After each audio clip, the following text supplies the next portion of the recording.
கொண்ட மலர்கள் மலர்ந்தது எனக்கு மதுரசம் அருந்தட்டுமா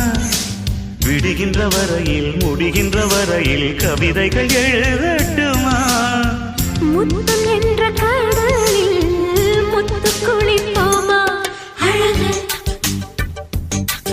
அழகு ஓ நீ நடந்தால் நடையழகு அழகு நெருங்கி வரும் இடையழகு அழகு வேலெறியும்